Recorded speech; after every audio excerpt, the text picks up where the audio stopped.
but I can't really speak for, how they feel about where they are with the organization, how they are with their teammates, how they feel about their living situation, their family. It's a lot of things that go into that type of decision, and how committed you are, meaning what are you willing to give up, to remain a part of that organization. And for me, I've never asked for a trade or been in a position where I was like, I'm going to tell them to trade me because I'm all about the challenge.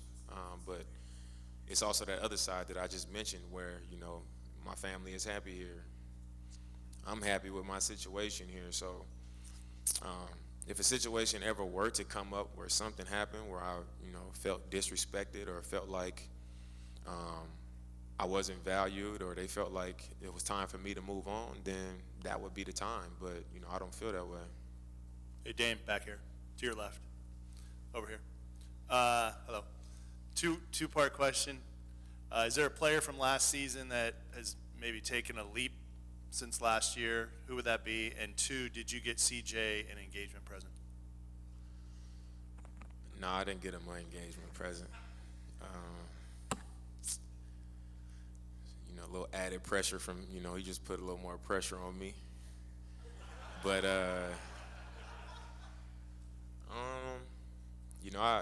I think I need a little bit more time to see. Myers looked really good the past few weeks. I told him every time he comes back, I say he looks good every time. And, it's like he's playing with more confidence and all these things. But this time it was a little bit different, and I told him that. He was challenging shots at the rim.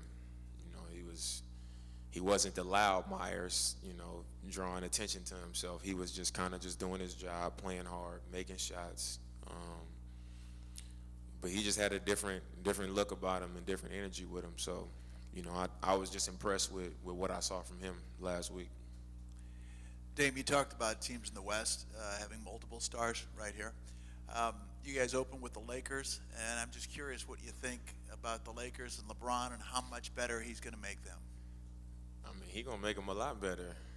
He's the best player in the world. But I think similar to how it was when he came back to Cleveland, it takes time.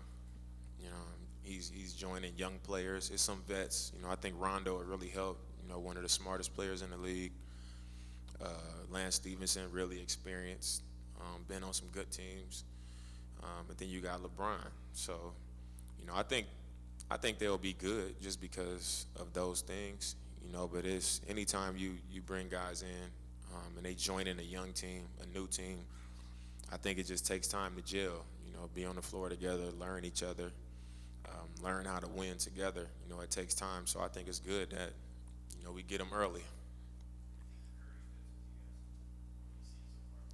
From what I've seen, I think he'll fit really well.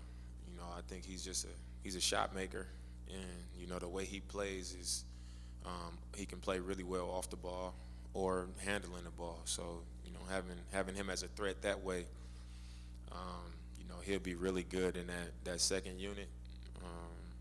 Even if he's on the floor with me and CJ or me or CJ, I think he'll be complimentary. Dame, Neil talked about part of this offseason strategy being adding shooters, and Terry talked about adding some wrinkles to the offense this year. Are you at a position where they've talked to you about how that might affect you specifically, or is it too early and they're just saying, we're going to surround you with some guys and figure it out from here? I mean, I know that we want to shoot more threes, and, the ball movement is something that we've always emphasized.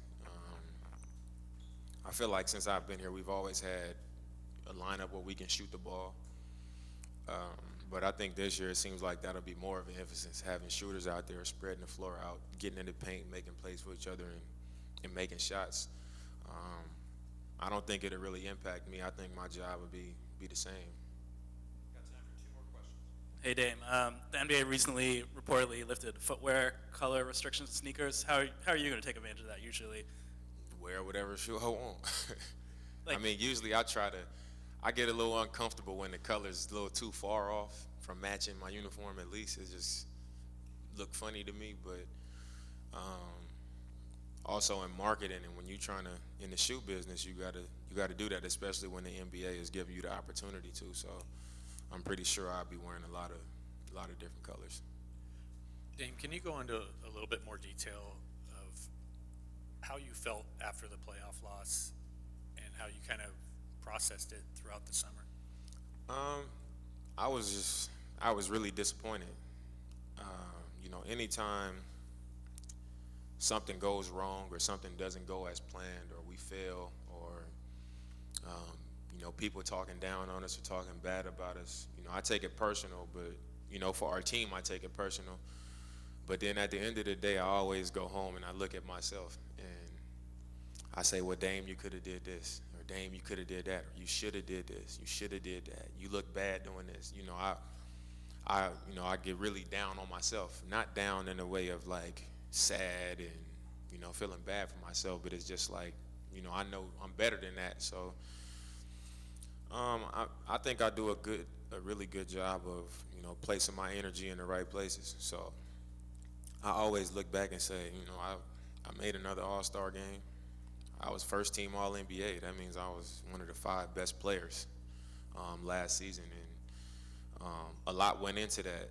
And then you get into a playoff performance where it's like I expected much better from myself. So it's disappointing in that way. I was really disappointed, but I didn't let it take away from everything else that I accomplished. Being a 3 seed, it didn't make up for it. It didn't make up for it because I felt like it was just all wasted. But it's important that you acknowledge those other things and make sure that you don't forget it. It's important to appreciate those things.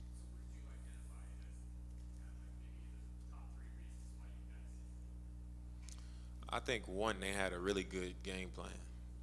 All season long, we counted on pick and roll, and at the beginning of the games, first 2.5 quarters, maybe a little bit into the third quarter, it was movement and all these sets and stuff. But when the game really got on the line, or if the game got close, or if something had to happen, it was pick and roll for us. And they got after that from the jump.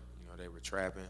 If we couldn't get to a pick and roll, it got to the point where I crossed half court, and it was my man and somebody else from the opposite side of the court sitting there. And when you look at that, it's like, okay, this happened for one game, and then the second game, we're trying to make all these adjustments, and it's hard to try to play a certain way or try to, do something so different from what you've done for an entire season and then be good at it. So, if they come with something in game 1 and it's working and they just getting better at it each game, and after game 1 we try to do something different than what we've done all year and we're trying to figure it out, it just makes it easier game for them and a tougher game for us. And I think that's kind of what happened.